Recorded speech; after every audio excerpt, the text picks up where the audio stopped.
Hello everyone and welcome back for another What I Know For Sure. I know what you're going to be thinking. I'm trying out a new hair product.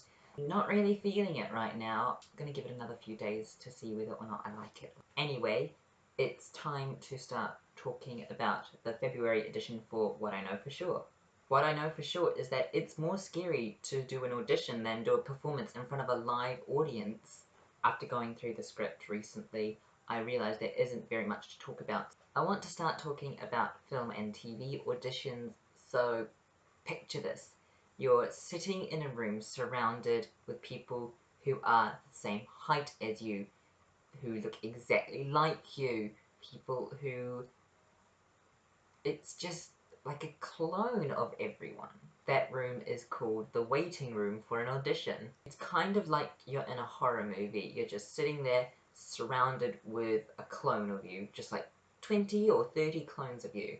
Let alone that, but you don't know how many people have been there earlier, you don't know how many people are here to come, you don't know how many days they're working on this casting. You don't know where else in the country they've been having auditions, you don't know where else in the world they've been having auditions. Let alone the fact that the casting director has been sitting there for hours on end seeing loads and loads of hopefuls. Let alone the fact that if you have friends in that audition, it's either going to be one of you or none of you. Sounds scary, doesn't it?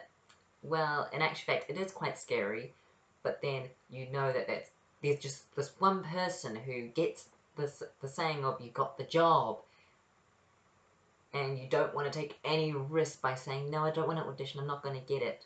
You take that audition.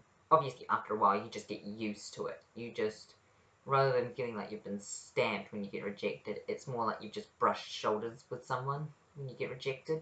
I recently auditioned for my school musical Fiddler on the Roof, and I recently got cast as the rabbi for Fiddler on the Roof.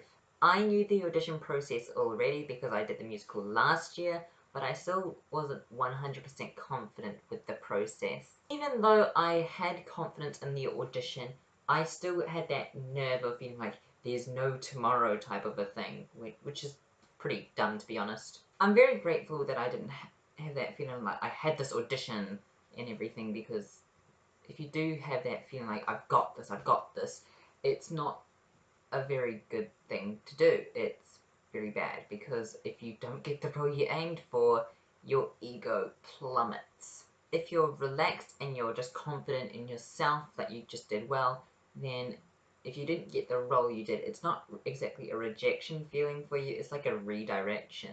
With the last production I did at school for the audition, I was shaking, like you could possibly have seen me if you were watching me audition. As soon as rehearsals began, I was just like a whole different person. It wasn't like an audition where I was just shaking and I was just nervous.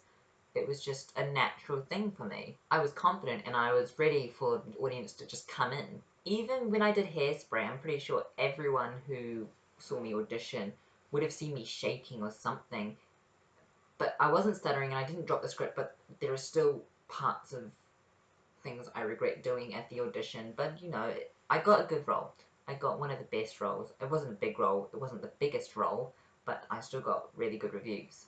When I had another school production audition, I actually asked some other people waiting to be auditioned, I asked them, hey, do you find auditions harder to do than the actual production? And they're like, yeah, definitely. So there must just be something to do with the audition that freaks everyone out. When I signed with my agent and I got my first audition, which was for a short film called Bro, I was very nervous. But I wasn't shaking for some reason, because I remember very clearly it was a very cold night. I actually didn't get the role, but I was really nervous mostly about how well I did, because I didn't expect to get the role. For a lot of reasons, actually. But what was going through my head after the audition was, did I do well? Was it good? Did it look professional? That was what I was more scared about, rather than, oh my gosh, it's an audition.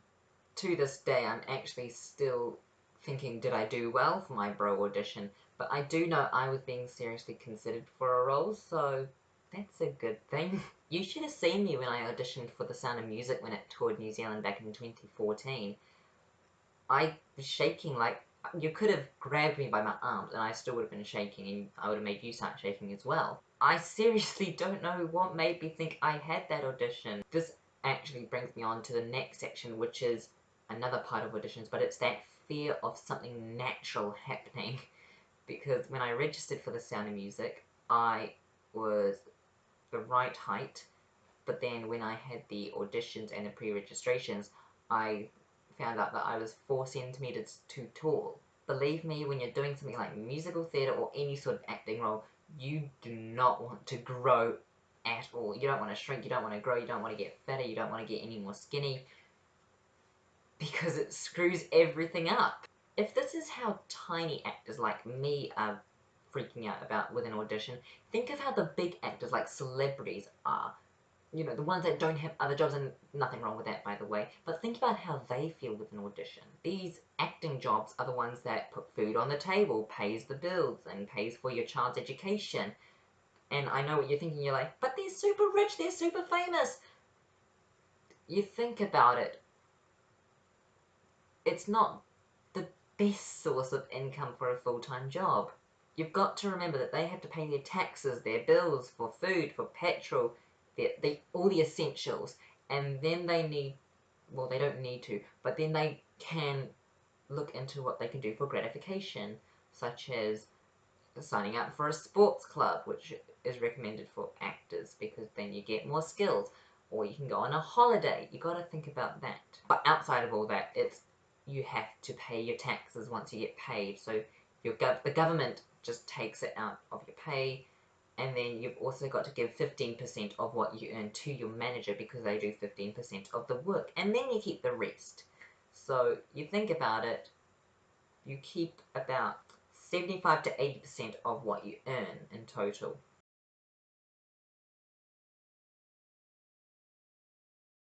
Their audition fees must be insane, because statistics actually show that actors only get 2% of the jobs they audition for. And this is even celebrities. They only get 2% of what they audition for in their whole lifetime. They're going to be really scared about when their next audition is going to be, when's their next job going to come, let alone the fact they might not get another job with another casting director. So for this month, Oprah Winfrey says, be thankful for what you have. You'll end up having more. If you concentrate on what you don't have, you will never have enough. This is something that I'm definitely looking into a lot for my life. Thank you so much for watching this month's What I Know For Sure. I hope you enjoyed it. Leave a like if you haven't. Subscribed for more videos because I make new videos every week. I'll see you all in the next video.